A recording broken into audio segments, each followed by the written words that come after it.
कि मैं यहाँ बना रहा और जनक जी महाराज यहाँ आए और मैं दिखाई पड़ गया तो मैं जानता हूं जनक जी हमरे में अधूरा जाएंगे और हमरे गुरु जी का आदर सत्कार नहीं कर पाएंगे। गुरु जी के रहते यदि मेरे में अधूरा जाए तो गुरु जी का अपमान हो जाएगा मेरे सरकार। तो राम जी स्वयं रचना बना के गुरुदेव से आज्ञा लेकर और चले गए फुलवारी देखने कि गुरु जी आज्ञा दीजिए तो हम देख कर आवे, कहाँ पुष्प मिलेगा पूजन के लिए, कहाँ लकड़ी फल मिलेगी, हम सामग्री देख कर आते हैं। सोचे पहले गुरु जी का आदर सत्कार हो जाए उसके बाद हम आएंगे यहाँ पर। हुआ वही, जनक जी आए, विश्वामित्र जी को दंडवत प्रणाम किए, बैठे। तेहि अवसर आए दो भाई। जैसे रघुनाथ जी और लक्ष्मण जी पहुंचे, जितने लोग जनक जी के साथ आए थे मेरे प्रभु को देखते सब खड़े हो गए अपने आप। दिव्य जो होता है उसको माइक लेके बताना नहीं पड़ता हम दिव्य हैं।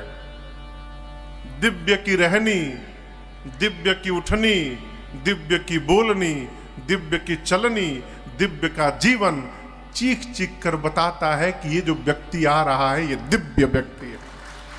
अलग से नहीं बताना पड़ता। जिस प्रकार सूर्य के आगमन के साथ अंधेरा चला जाता है, अंधेरा को भगाना नहीं पड़ता, उसी प्रकार परमात्मा मेरे आए, उठे सकल जब रघुपति आए। जैसे भगवान आए सारे लोग खड़े हो गए। विश्वामित्र जी राम जी को अपने पास बिठा लिए। अब यहां दर्शन करिए। जनक जी महाराज विदेही हैं, यानी विदेही यानी देह से उपरति प्राप्त कर चुके हैं। वो देह वाले भगवान को नहीं मानते, वो निराकार निर्गुण ब्रह्म को मानते हैं, बैरागी हैं, विरक्त हैं, निर्गुण ब्रह्म के चिंतन में रहते हैं। सगुण को नहीं मानते, निर्गुण को मानते, साकार को नहीं मानते, निराकार को मानते। लेकिन निराकार को मानने वाला आज मेरे प्रभु के आकार में अधूरा गया हो, फंस गए। जैसे रघुनाथ जी को देखे मन में सोचने लगे जनक जी ये गोरखा तो नहीं, लेकिन जो संवरका है ना, सीता जी के साथ जोड़ी बड़ी अच्छी लगेगी। लेकिन ये तो बाबा जी के साथ आए हैं, लेकिन कपड़ा तो राजाओं वाला पहने हैं। अब समझ में नहीं आ रहा है राजा के लड़के हैं कि किसी बाबा जी के लड़के हैं। जनक जी महाराज ने विश्वामित्र जी से पूछा, मुनिवर सत्संग छोड़ दीजिए, अब हम जो पूछ रहे हैं उसका उत्तर दीजिए पहले। कहु नाथ ई सुंदर दो बालक, मुनिकुल तिलक केंद्रीप कुल पालक। प्रभु ये सुंदर दो बालक कौन है? मुनि पुत्र हैं कि राजपुत्र हैं? वेश तो बता रहा है राजपुत्र है, लेकिन संग आपके आए हैं, क्या किसी मुनि के पुत्र हैं? विश्वामित्र जी मौन है। जनक जी बोले मौन तोड़िए प्रभु, आप नहीं बता रहे हैं तो मुझे जो लग रहा है मैं बता दूं। मुझे क्या लग रहा है? मुझे तो लग रहा है कि वेद जिनका नेति नेति कहते, चिंतन करते, बखान करते नहीं थकते, वही ब्रह्म तो कहीं मेरे आंखों के सामने आकर नहीं बैठ गए हैं। मुझे तो लगता है इनको देखने के बाद जिस प्रकार शरद पूर्णिमा का चंद्रमा देखने के बाद चकोर लालायित हो जाता है, इन सांवले को देखने के बाद मेरा मन लालायित हो गया है। ए नहीं बिलोकत अरे अति अनुराग, बर बस ब्रह्मा सुख ही मन त्यागा, बर बस ब्रह्मा कहते मुनिवर, मेरा मन सर्वकाल ब्रह्म रस में रहता है, मेरा मन सर्वकाल वैराग्य में रहता है, लेकिन इनको देखने के बाद मेरा मन वैराग्य का त्याग करके और इनके अनुराग में उतर गया है। आप सत्य सत्य बताइए ये है कौन? अब जनक जी के बोलने के बाद गुरुदेव भगवान विश्वामित्र जी फंस गए कि मैं इनको बोलूं क्या, हां बोलूं कि ना बोलूं। यदि हां बोल देता हूं कि जनक जी आप जो कह रहे हैं वो ठीक है, तो राम जी का गुप्त रूप प्रकट हो जाएगा। राम जी गुप्त रूप में आए हैं, नर लीला कर रहे हैं। यदि मैं ना बोल दूं तो जनक जी को लगेगा कि मेरा अभी ज्ञान अधूरा है, मैंने जीवों में ब्रह्म की कल्पना कैसे कर ली। दोनों में विश्वामित्र जी को समझ में नहीं आई, तो यहां गोस्वामी जी कहते हैं, कहा मुनि बिहसी कहे नृपनी का। किसी भी वाक्य के, किसी भी बात के, किसी भी स्थिति परिस्थिति की गंभीरता को यदि कम करना हो तो हंस दीजिए। कोई गूढ़ चिंतन चल रहा हो, उसी में यदि कोई हंस दे तो वो गूढ़ता समाप्त हो जाती है। विश्वामित्र जी जनक जी वार्ता कर रहे हैं, गूढ़ विषय पे चर्चा चल रही है। जितने लोग हैं वो सुन नहीं पा रहे ठीक से, लेकिन ध्यान लगाए हैं चेहरा देख के, जरूर कोनो जरूरी बातचीत चलता। विश्वामित्र जी सोचे इसकी गंभीरता कम की जाए, तो जैसे जनक जी ने बात कही विश्वामित्र जी भी हंसे। अरे महाराज, आप जो कहेंगे वो गलत कैसे होगा। जैसे हंसे तो गंभीरता कम भई।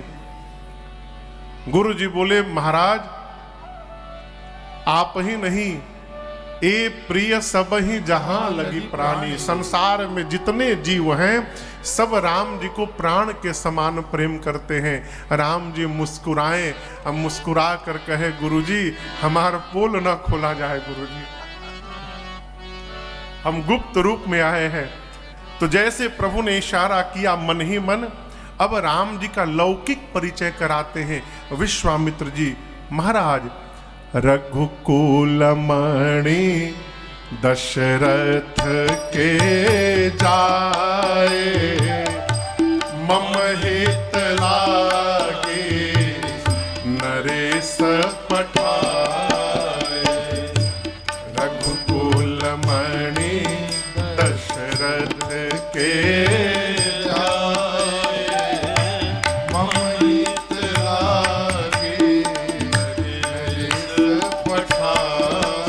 बोले, मुनि तव चरण देखि कहराओ, कहीं न सकऊं निज पुण्य प्रभाओ।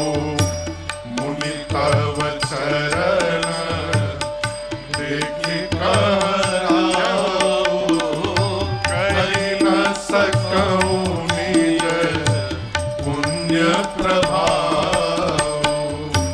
सुंदर श्यामा कौर दो भ्राता। सुंदर श्यामा कौर दो भ्राता, आनंद के आनंद दाता। आनंद के आनंद दाता। पुनि पुनि प्रभु ही चितव नर नाहु, पुलक गात उर अधिक उछाहु। पुनि पुनि प्रभु ही चितव नर नाहु, पुलक गात उर अधिक उछाहु। पुलक गात उर अधिक उछाहु। पुलक गात उर अधिक उछाहु। गुरुदेव भगवान ने परिचय कराया, महाराज रघुकुल के मणि चक्रवर्ती सम्राट महाराज दशरथ के पुत्र हैं राम लक्ष्मण। मेरे यज्ञ की रक्षा के लिए महाराज ने दोनों भाइयों को मेरे साथ विदा किया। राम जी ने यज्ञ रक्षा की, घोर निशाचरों का राम जी ने संहार किया। यहां पर मेरे साथ धनुष यज्ञ देखने के लिए आए हैं। जैसे परिचय प्राप्त हुआ, जनक जी महाराज सोचने लगे चक्रवर्ती महाराज के पुत्र आम के बगीचे में नहीं रहेंगे।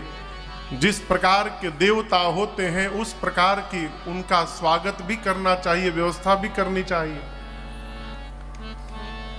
तस पूजा चाहिए जस देवता, एक ही मंत्र से सभी देवताओं की पूजा नहीं की जाती। अस्तु राम लक्ष्मण जी को विश्वामित्र जी के साथ ले जाकर और मिथिला के सबसे सुंदर महल में, जिसका नाम ही सुंदर सदन था, जनक जी महाराज ने विश्राम कराया।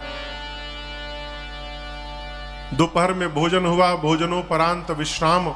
ठीक 3 बजे जगे।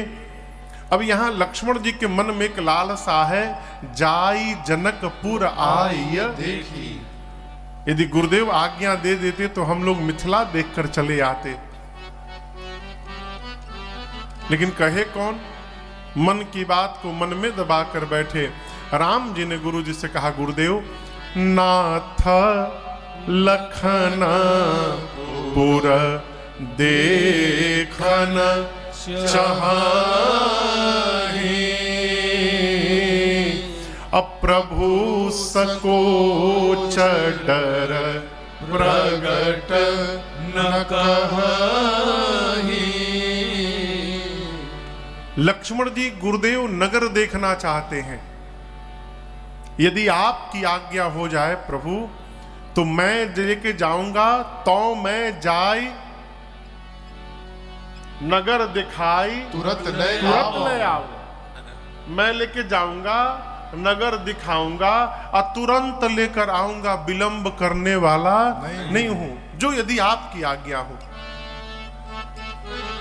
गुरु जी समझ गए कि राम लक्ष्मण जी नगर देखना नहीं चाहते, फिर नगर वासियों को अपना दर्शन कराना चाहते हैं, इसलिए जाने की अनुमति मांग रहे हैं। गुरु जी ने तुरंत अनुमति दी। जाई देखी आवहु नगर, सुख निधान दो भाई, करहु सुफल सबके नयन सुंदर। बोले बिल्कुल नहीं चलेंगे, उनके 4 हाथ है, इनके तो 2 ही हाथ हैं। तो एक सखी ने कहा कि फिर शंकर भगवान, और सखी बोली और क्यों ना भेटाइल हो। बिकट बेस मुख पंचपुरारी, विकराल स्वरूप बना के रहते हैं, 5 मुख है, शंकर भगवान इनके जैसे हैं। अरे ये तो इतने सुंदर हैं, इनके एक एक अंग पर यदि करोड़ों करोड़ों कामदेव को न्यौछावर कर दिया जाए तो कम पड़ेगा। कितने सुंदर है ये। सबसे पहली सखी, वहां 8 सखियां थी सीता जी की। पहली सखी कहती है, अरे कहु सखी अस को तन धारी। सखी कहो संसार में ऐसा कौन है जो इस मोहनी मूरत को देखकर इन पर मोहित न हो जाए है? दूसरी सखी ने कहा, ये सब अपन बात अपने पासे रखो, हम जो कही रहे हैं उसको ध्यान से सुनो। हमने सब पता लगा लिया है। ये जो आगे सांवले वाले हैं इनका नाम है राम, इनकी माँ है कौशल्या, पीछे जो धनुष बाण लेके गोरकू चल रहे हैं गोरे वाले, उनका नाम है लक्ष्मण, उनकी माँ का नाम है सुमित्रा। एक सखी बोली बहुते पता लगा ली। बोली आगे सुनो, ये दोनों अयोध्या वाले महाराज के लड़का हैं। यज्ञ रक्षा करने के लिए विश्वामित्र जी मांग के लाए, यज्ञ की रक्षा किए। आते समय अपने जो पुरोहित जी हैं ना सतानंद जी, उनकी मैया अहिल्या जी का राम जी ने उद्धार कर दिया और यहां धनुष यज्ञ देखने के लिए आए हैं। कितनी नंबर सखी बोली ये बात? दूसरी।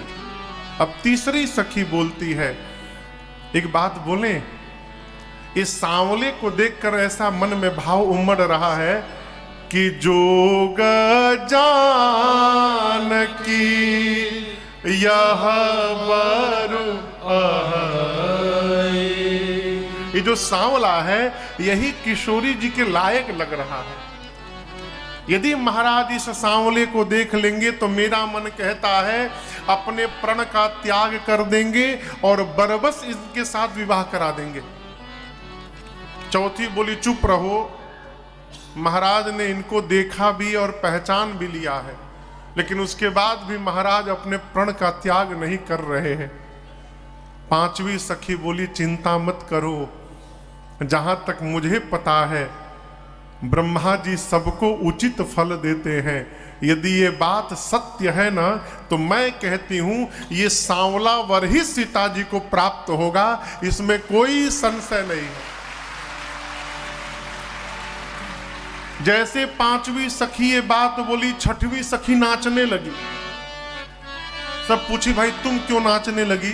बोली मैं ये सोच के नाच रही हूं यदि विवाह हो गया तो जब जब ये सीता जी की विदाई कराने के लिए मिथिला में आएंगे हम लोगों को उतनी बार इनका दर्शन प्राप्त होता रहेगा। कितना अद्भुत सौभाग्य होगा। अब कितनी सखी बच गई?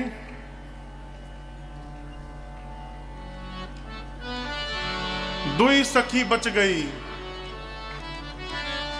सातवीं सखी ने संशय प्रकट कर दिया। देखिए हर ग्रुप में, हर समिति में एक दो निगेटिव चर्चा करने वाले आदमी होते हैं। उनका काम है पेचिश करना। कारण भैया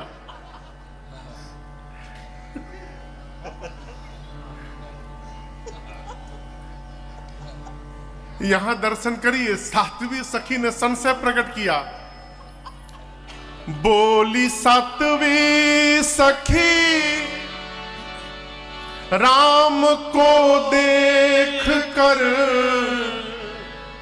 रच दिए हैं विधाता ने जोड़ी सुघर रच दिए हैं विधाता ने जोड़ी सुघर। लेकिन हम एक बात बोले, ये धनुष कैसे तोड़ेंगे हैं बारे कुंवर। छोटे हैं ये राम जी धनुष कैसे तोड़ेंगे हैं बारे कुंवर। मन में शंका बनी की अरे बनी रह गई, ये धनुष कैसे तोड़ेंगे है बारे कुंवर। कैसे तोड़ेंगे? अब कितनी सखी बची? एक, आठवीं सखी। अरे बोली आठवीं सखी छोट देखन में है पर चमत्कार इनका तू नहीं जानती, पर चमत्कार इनका तू नहीं जानती। एक ही बाण में ताड़का राक्षसी, बस एक ही बाण में ताड़का राक्षसी। उठ सकी ना पड़ी कि पड़ी रह गई, एक ही बाण में ताड़का राक्षसी। उठ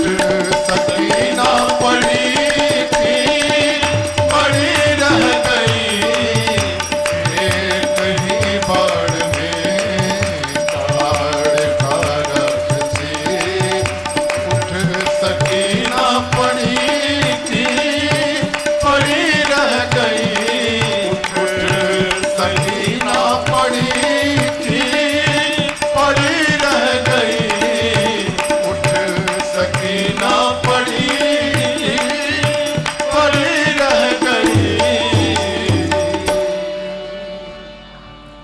कहीं बाण में ताड़का राक्षसी। अरे जिसने एक बाण में ताड़का को समाप्त कर दिया, सुबाहु को समाप्त कर दिया, जिसके चरणों के रज से अहिल्या जी को सदगति प्राप्त हो गई, वो राम जी क्या धनुष को तोड़े बिना रहेंगे?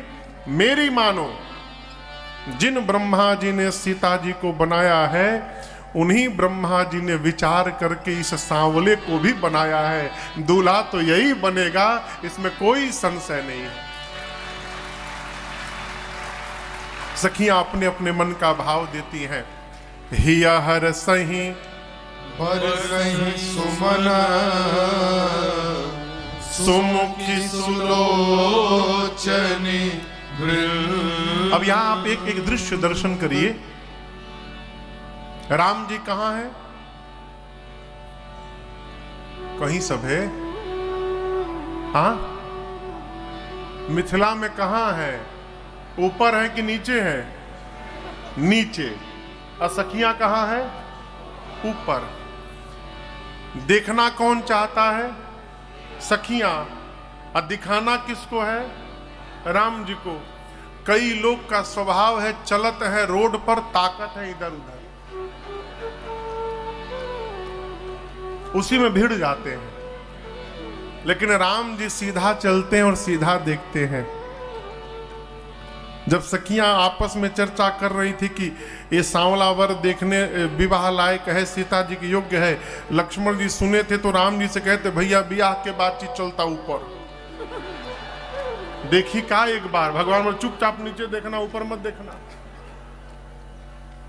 भगवान ऊपर देख ही नहीं रहे। सखियां ठीक से प्रभु का दर्शन नहीं कर पा रही हैं कि जब तक भगवान ऐसे न करें कैसे दिखेगा। तो सखियां ऊपर से प्रार्थना करती हैं। मेरे पूज्यपाद गुरुदेव भगवान की रचना है। सखियां कहती हैं, अरे तनिका देखी रघुनाथ जी हमारी ओरिया, तनिका देखी रघुनाथ जी हमारी ओरिया जी, हमारी ओरिया, ए हमारी ओरिया जी, हमारी ओरिया, तनिका देखी रघुनाथ जी हमारे ओरिया, तनिका देखी रघुनाथ जी।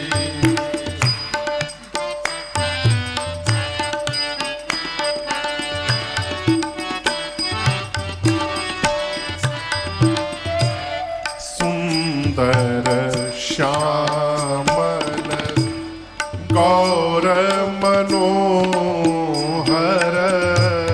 सुंदर श्यामल गौर मनोहर, आँखिया में बसली मधुर जोड़िया जी, अखिया में बसली मधुर जोड़िया, तनिका देखी रघुनाथ जी हमारी ओरिया, तनिका देखी रघुनाथ जी।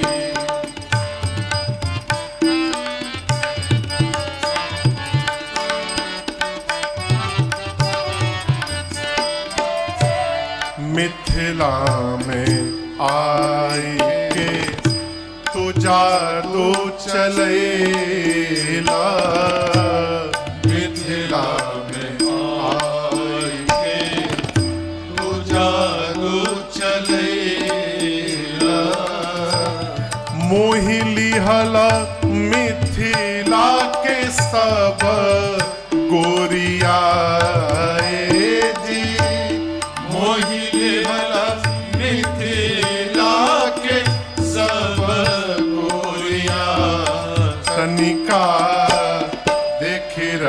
रघुनाथ जी हमारी ओरिया तनिका देखी रघुनाथ जी।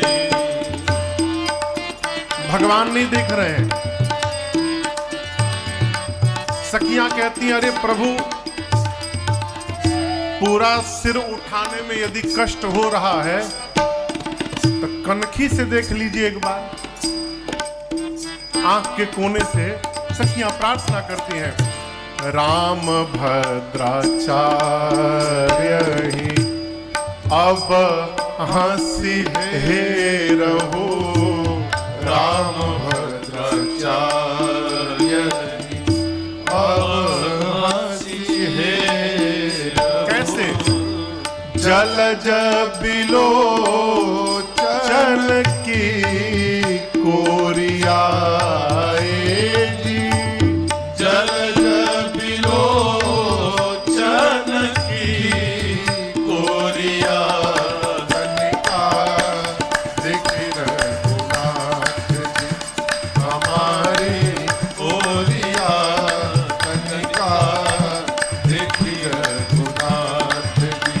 ए हमारी ओरिया जी हमारी ओरिया, ये हमारी ओरिया जी हमारी ओरिया तनिका देखी रघुनाथ जी हमारी ओरिया तनिका देखी रघुनाथ तनिका देखी रघुनाथ तनिका देखी रघुनाथ।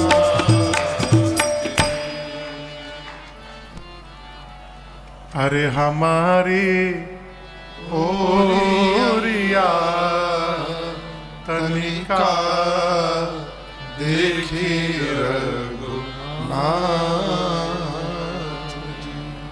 प्रभु ने सखियों को दर्शन कराया। सखियां ऊपर से ही हर सही बरसही सुमना, सुमुखी सुलोचनी वृंद, जाहि जहाँ जहाँ बंधु दो तह तह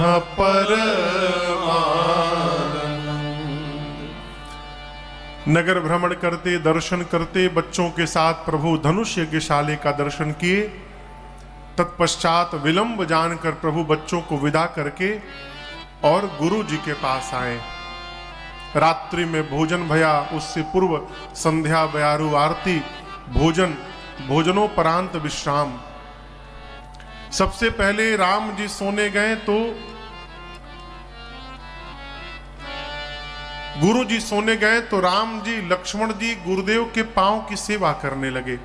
थोड़ी देर बाद गुरुदेव ने आज्ञा दी तो राम जी सोने गए, लक्ष्मण भैया सेवा करने लगे।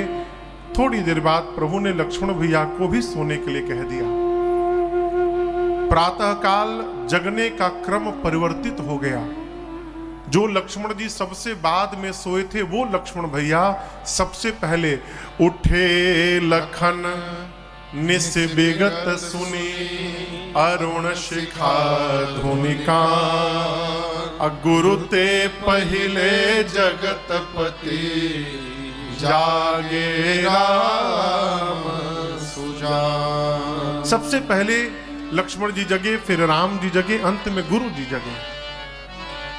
प्रातः क्रिया से निवृत्त होने के बाद प्रभु गुरुदेव से अनुमति लेकर और जनक जी महाराज के पुष्प वाटिका में पुष्प दल लेने के लिए गए।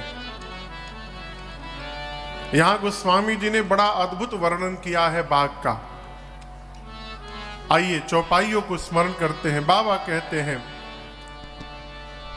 भूप बाग बर देखे ऊंचाई, भूप बाग बर देखे ऊंचाई, जहां बसंत ऋतु रही लुभाई, जहाँ बसंत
जनक जी महाराज के पुष्प वाटिका में प्रवेश किए। यहां समझिएगा, जिस समय राम जी वहां गए हैं उस समय शरद ऋतु चल रही थी। कौन सी ऋतु थी? शरद ऋतु। सखियां कहती हैं, राम जी पुष्प दल उतारने रहे हैं, आज तो पसीना निकल रहा है। इसी दृश्य को लेकर सखियां विवाह में व्यंग की थी कि बहुत वीर हैं आप। लेकिन हम एक बात पूछें, अरे छूटल लीलार पर पसीना है, लाल का है छूटल लीलार पर पसीना। अरे वह फूल उतारत रही तो इतना मेहनत भइल कि पसीना निकले लागल। गर्मी के दिन रही तो मान लेती। अरे शरद के प्रभात रहे नाही दोपहरिया, शरद के प्रभात रहे नाही दोपहरिया। नाही रहे जेठ के महीना, हे लाल काहे छूटल लीलार पर पसीना। शरद ऋतु। लेकिन यहां गोस्वामी जी कहते हैं, शरद ऋतु में ही आज ऐसा लग रहा है जहां बसंत ऋतु रही लुभाई। ऐसा लगता है मानो शरद ऋतु में ही बसंत ऋतु का आगमन हो गया है। इतना दिव्य स्वरूप बाग का।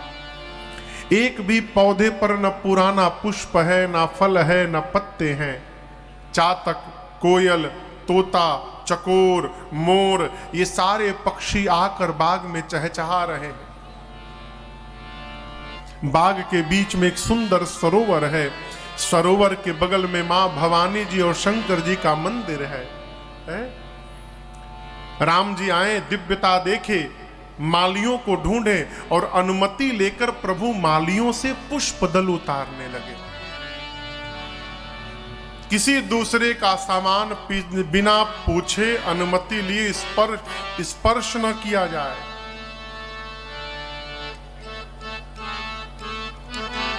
क्यों?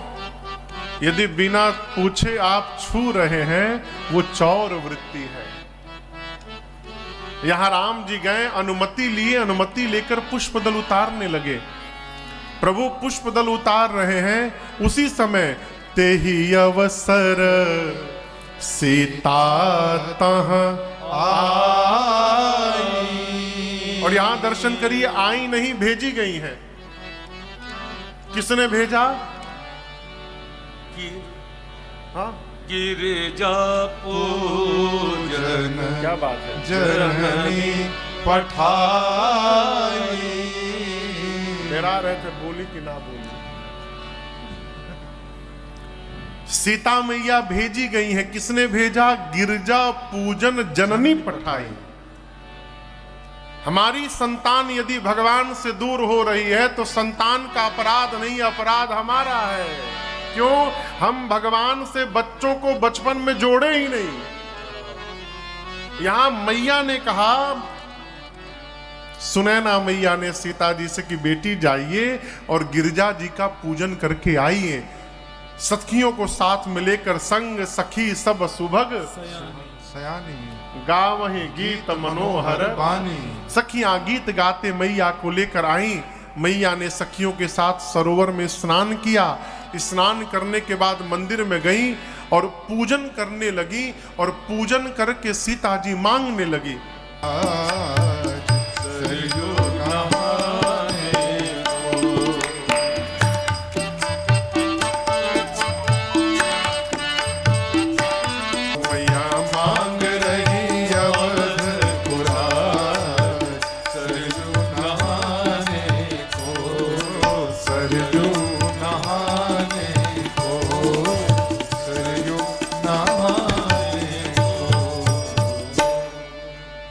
सीता मैया मंदिर में गई। अनुराग के साथ मैया ने पूजा किया। पूजा की न अधिक अनुरागा, निज अनुरूप सुभग वर मांगा। अनुराग से साथ मां ने पूजन किया भवानी जी का, और जानकी मैया ने पार्वती जी से अपने लिए एक सुंदर योग्य वर की याचना की, निज अनुरूप। अभी सीता मैया की ये पूजा चल ही रही थी कि मां की 8 सखी में से एक सखी पूजा छोड़ के चली गई बगीचा घूमने। एक सखी सिय संग बिहाई, गई रही देखन फुलवाई। बगीचा घूमते घूमते उस सखी ने राम लक्ष्मण जी को पुष्पदल उतारते देख लिया, और जैसे प्रभु का दर्शन हुआ हो बावली हो गई, पागल की भांति व्यवहार करने लगी, हंसती भी है रोती भी है, शरीर पुलकित है, नाचने लगी। झूमते झूमते सीता जी के पास मंदिर में आई। सखियां पूछती हैं, अरे क्या हो गया? अरे झूमत आवे लुहासत, खुशी रोकले